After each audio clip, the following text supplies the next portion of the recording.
Thank you, Ispruhaji. So we are all here and have gathered together to celebrate Diwali. So first of all, happy Diwali and happy Veer Nirvanotsav to all.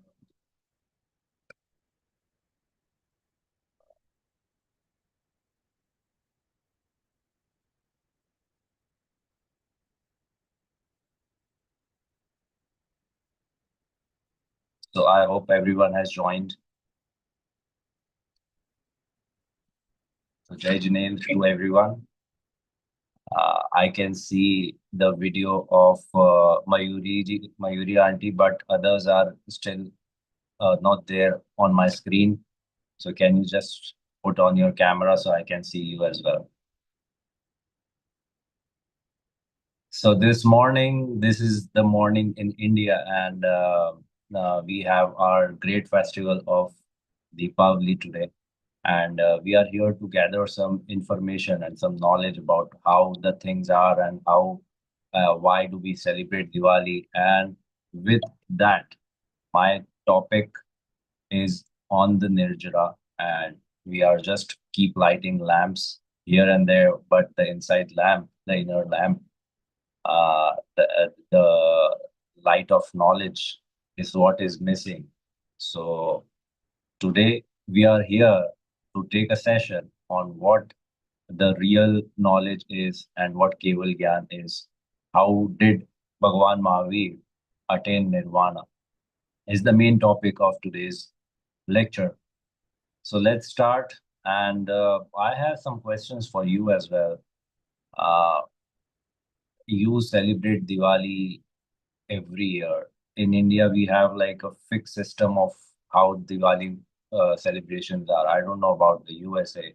So can anyone tell me what do you do or what special do you do on Diwali day over there? What is one thing which comes to your mind when you think about, yeah, it's Diwali, so we have to do this? Anyone? You can unmute yourself and tell me. Okay, nobody's gonna say it, then I'll say it. Usually people do the diva and go to temple and darshan they do. Okay. Minimum. That's bare minimum. And other That's than right. that, so this is a religious and spiritual lecture. So you brought forward all the things which are like related to the religion. But what other than that do we do? They have asked to say something. I'll say we do usually Lakshmi Ji Puja. Okay. It's again puja. Other than that, so the thing which I want to say is we have our own perception on how are we going to celebrate Diwali. That's good. Fair enough. Doing puja and you know uh, having fun, having joy, meeting family, friends, going to places, vacations maybe. So there are a lot of things which can be done on Diwali. But what actually defines Diwali is that around 2552, 2552 years back, Bhagwan Mahavir attained nirvana, that is ultimate bliss. When he attained nirvana, I mean, it's a long period. And when you say like 2500, almost 2500 years back, what was there? The world has changed a lot, isn't it? If if I take you on a time machine and when I say 1 year back, 1 year back we didn't had AI, uh, and almost 25 years back there was no mobile phone, and if we go back to like 100 years back, if we were born at that time, we didn't had any aeroplanes, no planes. Like if I wanted to come to the US and before like 100 years, then I had to come by ship, maybe. And if we talk about 500 years back, there was no America, the place where you are sitting right now. It didn't exist. There were forests, there were like the rivers, the forests, and wildlife, the place where you are sitting. It's just 500 years back. And if we go about like 1,000 years back, there were like 300 million was the population of the planet Earth. And now we are 8 billion. So the human beings were so less. In the same way, if we go like 1,500 years back and 2,000 years back, what was the life and how were people living? And then we are going to 2,500 years back when Bhagwan Mahavir existed and he was here with the public, like we have a society, we have on the earth, the way we are living, the same way the people were living. And they were living with a Tirthankar, who is 24th Tirthankar. We are just talking about 24th, the last Tirthankar, Bhagwan Mahavir. Jain Dharma is Anadi Anant. It existed all the time. So there is no such point of history where you can say that the Jain Dharma was founded by so and so Tirthankar. It is not like that. Even if you go to the first Tirthankar, whose name is Rishabdev or Adinath, he was not a founder of Jainism. He, the Tirthankaras, they just followed what the truth is, and therefore, and he preached. There was Samosaran, in which we got all the knowledge from these Tirthankaras. In the same way, 24th Tirthankar Bhagwan Mahavir, if we are talking about, he lived here. And why is it so important to remember this, that he existed that back? And still, what we have got is Deepavali. After so many years, we are celebrating that day. That means there was something very special about this Tirthankar, Bhagwan Mahavir, something very special, because the time has changed a lot, and the relevance of the religion, the relevance of the principles which he has given us has not changed. It is not changing and it won't change. It would be more and more relevant day by day. Why is it so? And is it the day of sadness or happiness? Just because Bhagwan Mahavir left for his soul left for the Siddhartha for permanently, and is not going to come back for us. No matter how many times do we worship and call him back, that please come back, we need you. He is not going to come back. So what is one reason why he can't come back? Because he has attained what was meant, what his soul was destined to, and he is not going to come back because he is in supreme happiness, ultimate bliss, and he don't need us. We need Lord Mahavir. So why I'm talking about Lord Mahavir is today is the day when we are remembering this moment when his soul attained supreme bliss, liberation, and and he got liberated on the same day. And talking about that day, we are inspired to be like him, and he has given us the path on which if we follow him, then we can also attain the same supreme bliss, and we are free from all the karmic bondages which we are carrying right now, all the problems which we are facing, all the destructions which we see all around the world, is because we are living here. That's the reason why we have to see all this. But once we attain moksha, we don't have to go and see all what is happening over here, and we don't have to suffer. So that is the main thing. And I would love to uh, ask you and think about it, that what if we get something very special? What if we find a hidden treasure? What if we find 100-year-old coin? A coin, a coin. What if we find a 500-year-old coin? They will be like, oh my God, a coin which is 500-year-old is a treasure. What is the value of it?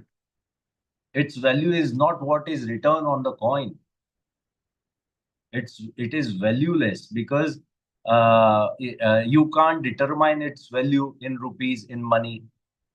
You have to hand it over to the government, and they'll keep it in the museum for people to watch, and people like us would line up and buy tickets to see the coins, see the ornaments which are like 500-year-old, 1,000-year-old, the coin, the ornaments, the silver article or something like that. So why do we go and see it in the museums? Because it's like fascinating. It's so old.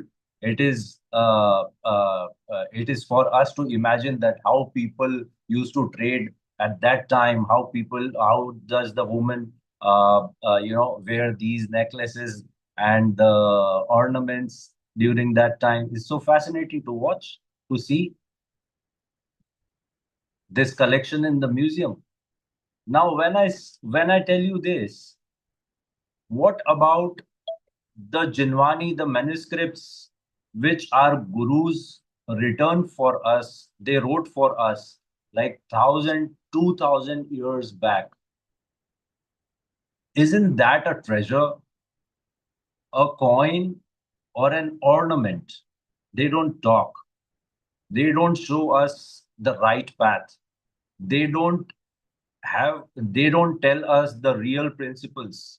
They don't tell us the Keval Gyan ki Vani, the Jinvani.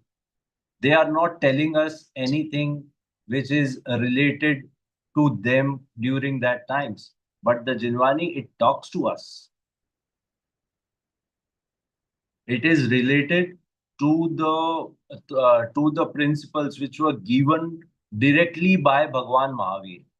So when I ask that, is it the a day of joy or is the day of sadness because Bhagwan Mahavir left us? It is very important to understand that what he has given us and what the things which we have, the principles which we have, the Jinwani which we have, which is given us, is so lovely.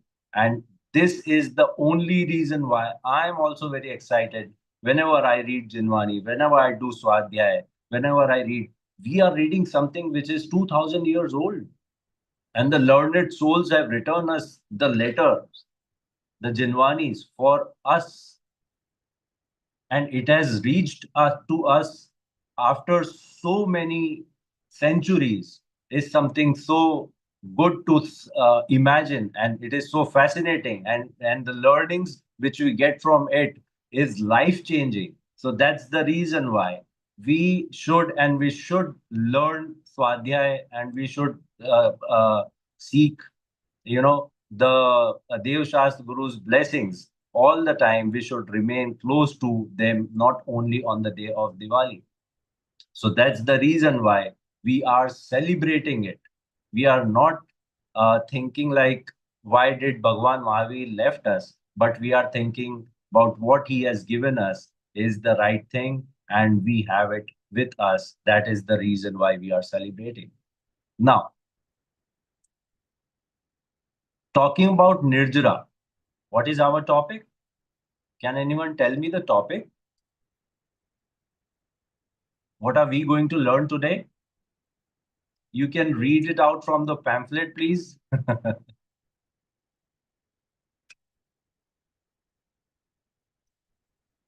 Anyone?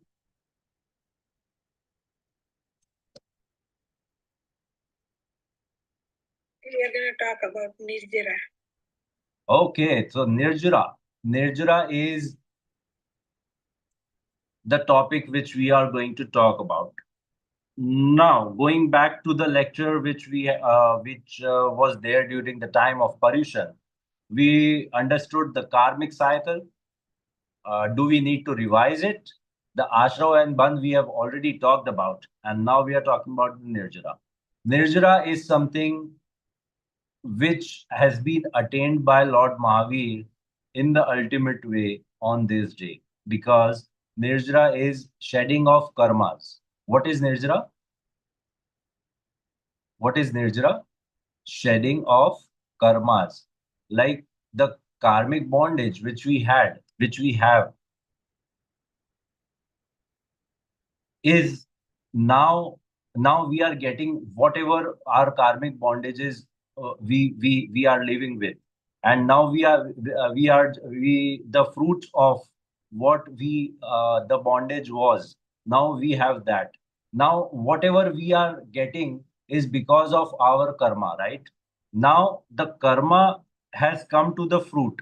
Now what will happen? The karma would go away, right? But with it, a lot of new karmas also would get attached to our soul, and that is where the problem begins, because we are shedding our karmas second each second we are using our past karmas. But again, the empty space which was there because of shedding of karmas, the new karmas gets attached to our soul each and every time. Now what is our duty in this nirjara topic is, we have to get rid of the new karmas which are coming. Can that be done? I will show you. I will show you, don't worry about it. I will show you how it can be done and how it can be achieved. So it is not a rocket science. It is just, it's a science, but it is not a rocket science. Because why I'm saying this is, I would like to share my screen for a while.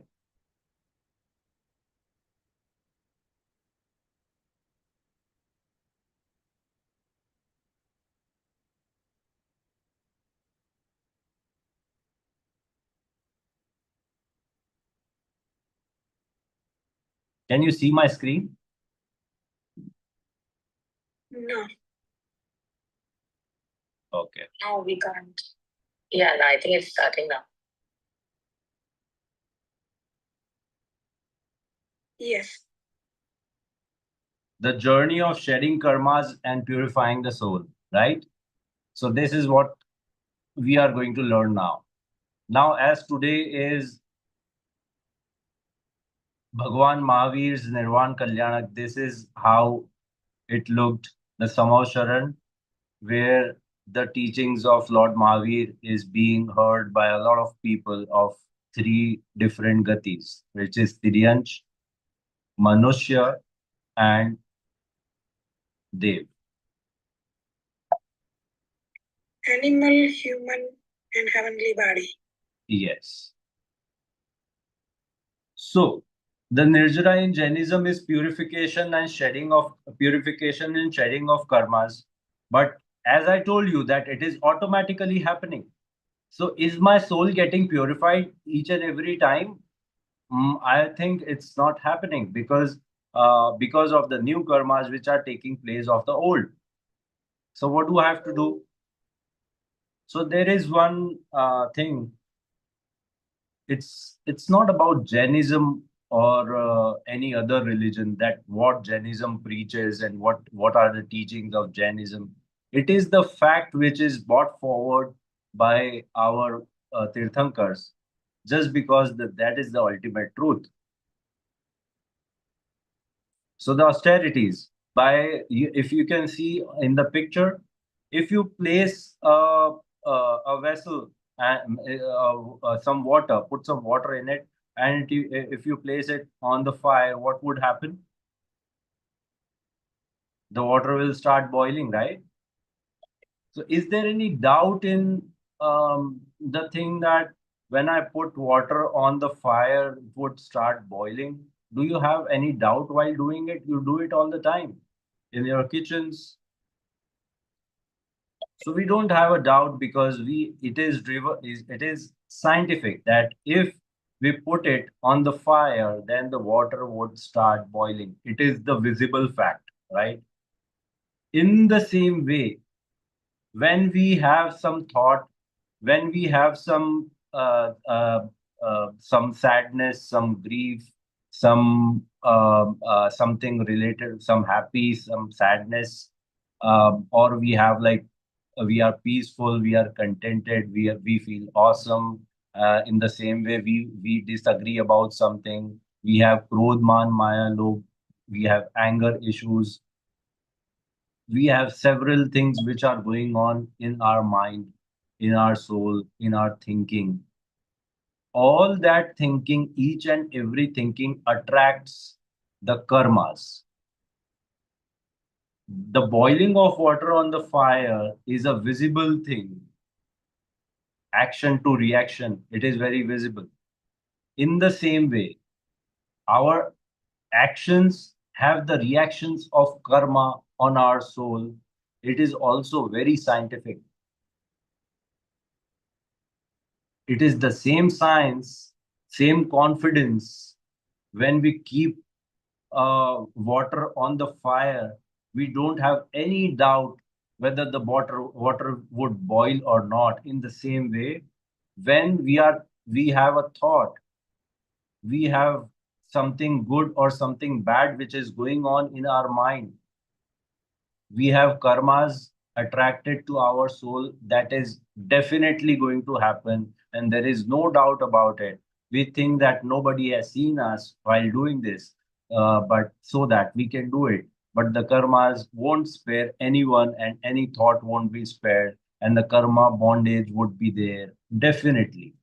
So this is science. So Jain Dharma is science, something which is visible and something which is invisible.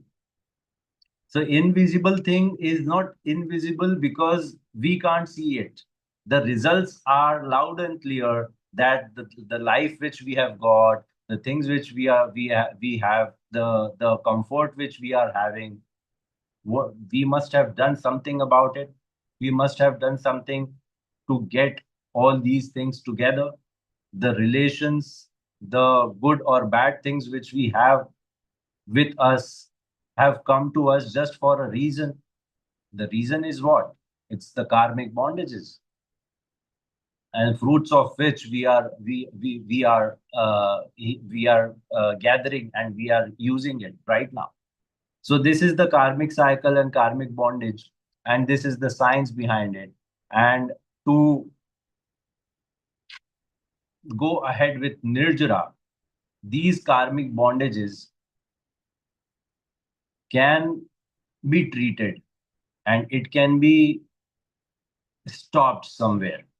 And that is what our great souls have been doing, that the karmic bondages which which were already there are taken care by doing what? Is there any activity? Is there any puja? Is there anything which can be done about the uh, which can get which through which I can get rid of all the karmas? So there are some things which I'll show you over here. The nirjara is like, how can we achieve nirjara? Is by forgiving very quickly and not to hold grudges. You agree with me? If we forgive someone very quickly and we don't hold grudges, then the karmic bondage which we were attracting towards us would not get attached.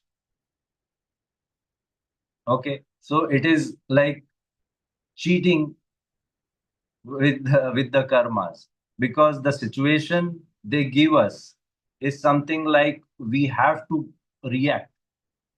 We should be angry at that time, but we are not angry. So it's in our control, isn't it? Are we giving our control to the world?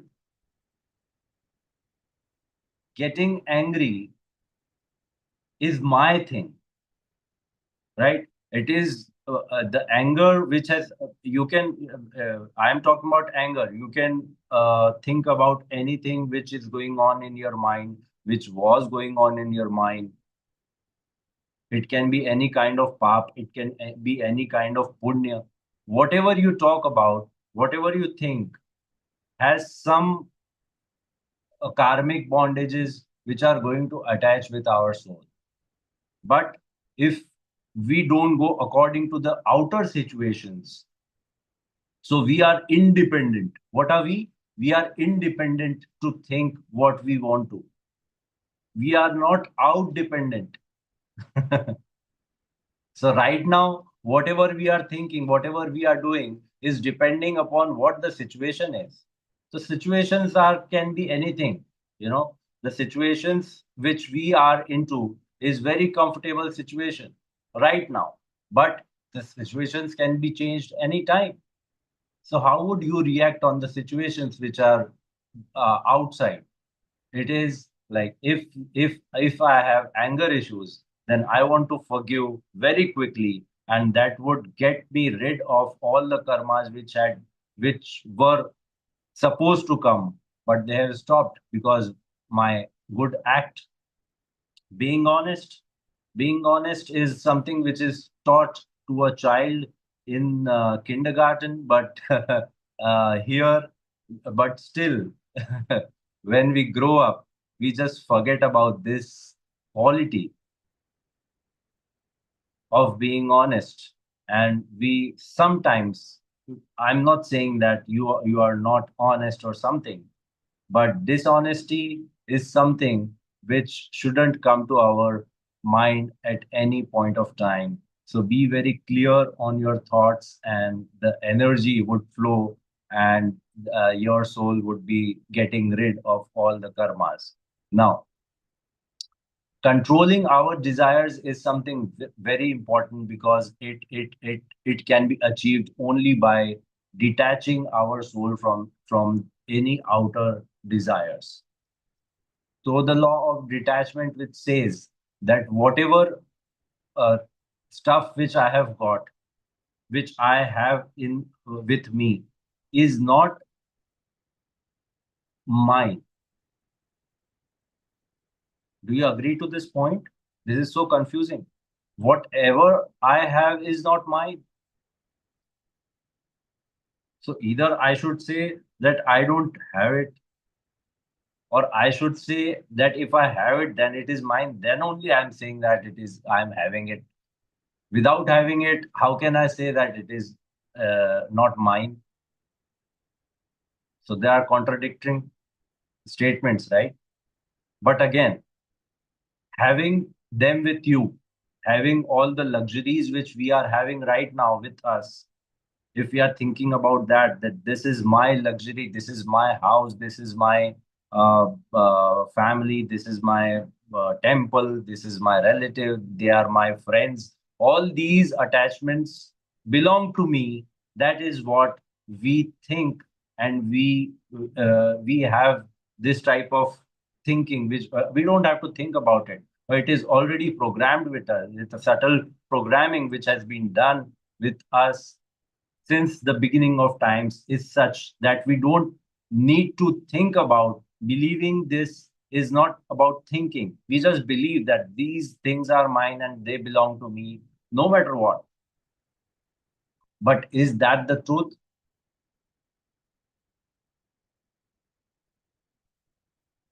Because you didn't invite all your relatives, your mother, your father, your children. You didn't invite them from the different gatis which they were. You didn't choose them, but still they are with you. And when you will lose them, nobody is going to ask for your permission, whether living object or living or non-living. Nobody is asking for my permission while they are getting away from me. So that means that right now, when they are with me, still I don't own them. What do I own is only knowledge, is the only right knowledge which I am owning, and that is my property. I don't want to go to here and there to do that. I don't, my gyan is with me, my knowledge is with me. every time, no, no, no, the thing which is constantly going on, all the things which are coming to me, I am just knowing it. It's nothing which I can do about it. This is the law of detachment, and this is the control which we want to give to ourselves. Now,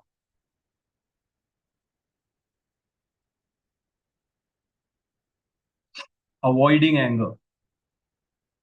This is a very important quality which I have already talked about. But while we are angry, what should we think? Many people have this question. What should we think about when we are angry? We have to stay calm. We have suppose we have someone, think about a children or someone which who has come to us. He was playing in the garden and suddenly something happened, and he said, "Daddy, you will be very angry. I can't tell you this. Something very, uh, something which has happened. I can't even share because Daddy will be very angry. I'm so sorry. I'm so sorry," and keeps crying. And at that time, instead of getting angry when he tells the thing, if you are calm, then can you imagine the smile on his face? Just because you are not angry when your child was thinking, my daddy can get very angry on this. Just by this small act, you are controlling your anger. But by staying calm and not reacting the way that he was thinking you are doing it, you have attracted a good karmas with you, firstly, and secondly, you taught a lesson of how to stay calm in the situations where we don't have to, we don't have to get along with the situation, and we can be ourselves and we don't have to do whatever the action to reaction kind of thing. And we have seen it so many times, and we just have to experience the right thing and right in the right way. How do we achieve it? It's not easy. When things come to us, we forget all this. But not letting ourselves forget all these things, what do we have to do is to meditate. What do we have to do is to meditate daily. And meditating daily would uh, get us into the practice of what I have already taught you about the karmas. It is not a small topic. It is, I mean, the meditating daily is just, it looks very good that let's meditate, let's sit like this and chant some Naukar mantra and do things like that. It doesn't work that way. It's a whole process and it needs time and I mean, the January is huge. I mean, when we talk about one lecture or two lecture, I really get confused about what to tell and what not to, because there are several topics and several chapters which you need to understand to achieve the goals which I am talking about. So it's not just that the control your anger. It's so easy to tell, but it's not easy to do. So how do we do it? Well, doing something daily, doing swadhyay daily, reading books daily, going to temple daily. Why on each and everything it the daily comes? Because when if you don't do it daily, then you won't be able to do even once. You understand what I'm saying? Controlling our, we are not angry each and every day. There are some times which comes, that time we gets mad about something, but on that day, when we have the daily practice of controlling, on that day you will be able to control only when you have the daily practice of how to control it. Even when you are not angry, you need to know, you need to understand how to control it. that on the daily basis you need to practice it. So in meditation also teaches us that we have uh, one life, right? And we are very fortunate to celebrate this Diwali after all these things, after whatever is going on in the world. We have seen COVID times, we have seen whatnot. And here we are celebrating one more Diwali, which has come with a lot of teachings and a lot of things to learn from this Diwali. Not only Diwali, but we have Diwali to Diwali is like 365 days. And in 365 days, if we are doing something daily, then it would come to a result of the next Diwali won't be the same. It can be a lot better in the aspect of uh, meditating daily, and it's a practice where you have the self control over yourself. And there are a lot of other things which I want to tell, but I need multiple sessions for it, so I would conclude. I think the time is up, isn't it?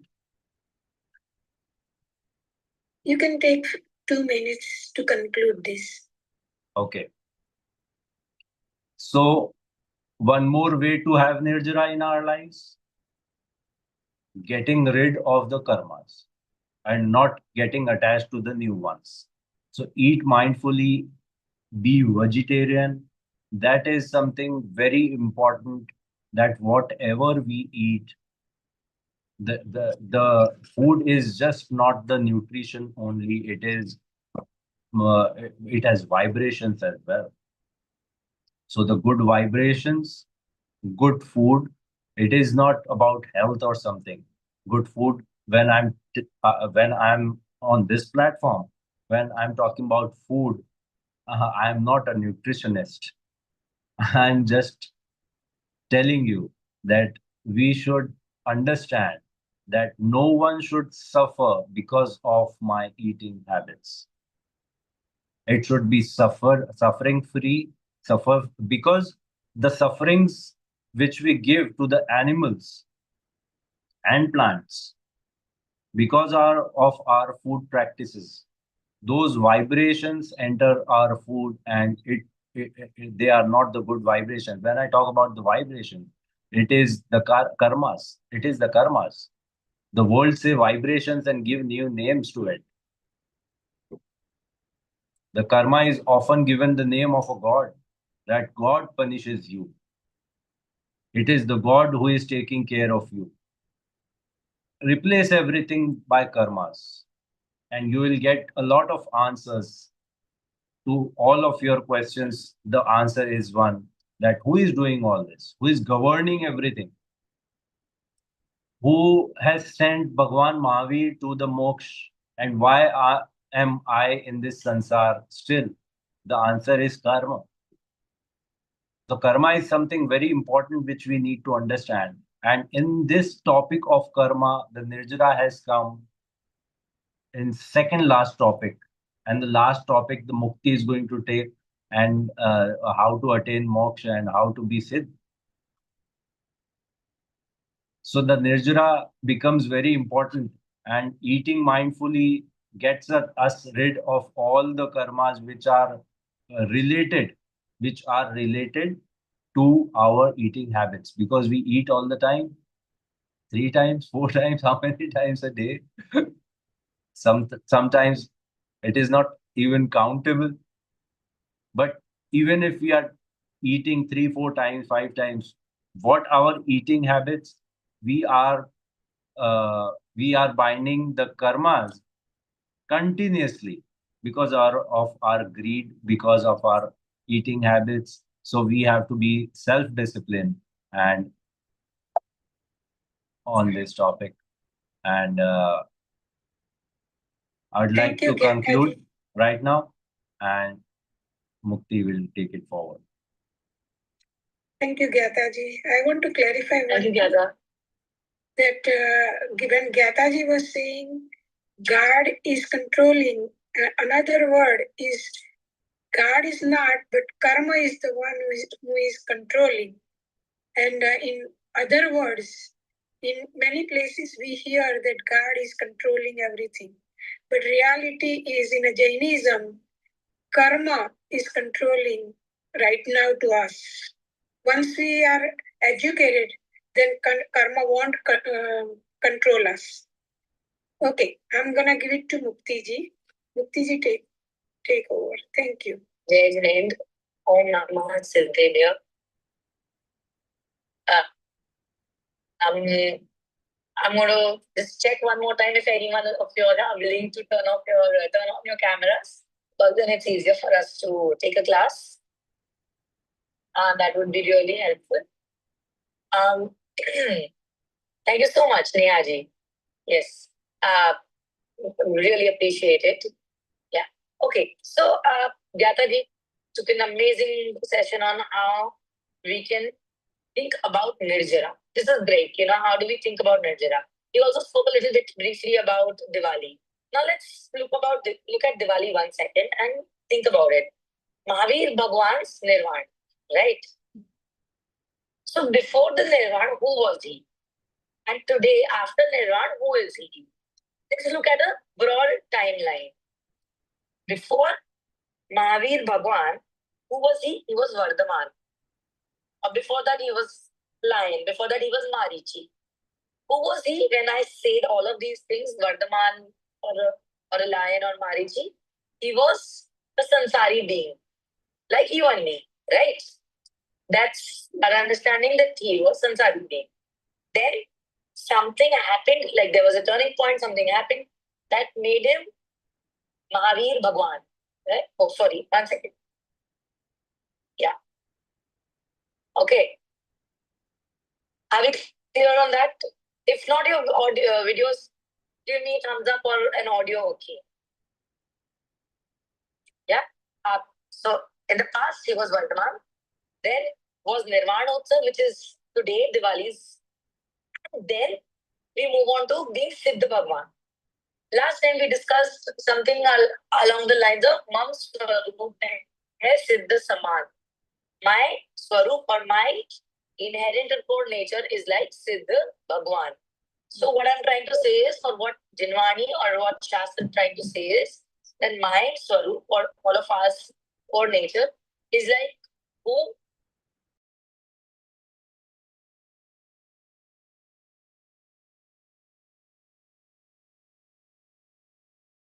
Swarup is like him.